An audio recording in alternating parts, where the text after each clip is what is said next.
Okay, welcome to paddle making on this little paddle. So what we're going to do today is I'm going to show you the steps and the process on how to make this into a beautiful paddle that you can make as a souvenir from the Friends of McGregor Point Park.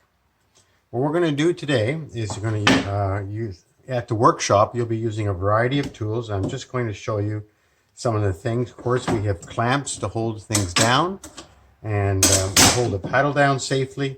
We have this device here, which starts to shape it, and I'll show you how to use it. We have a rasp. We need a ruler.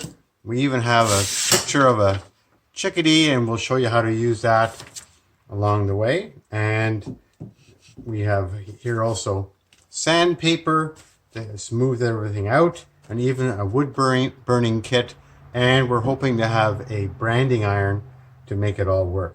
So what we're going to do now is start in the process of getting the paddle ready for its shaping. Okay, so that'll be the first stage.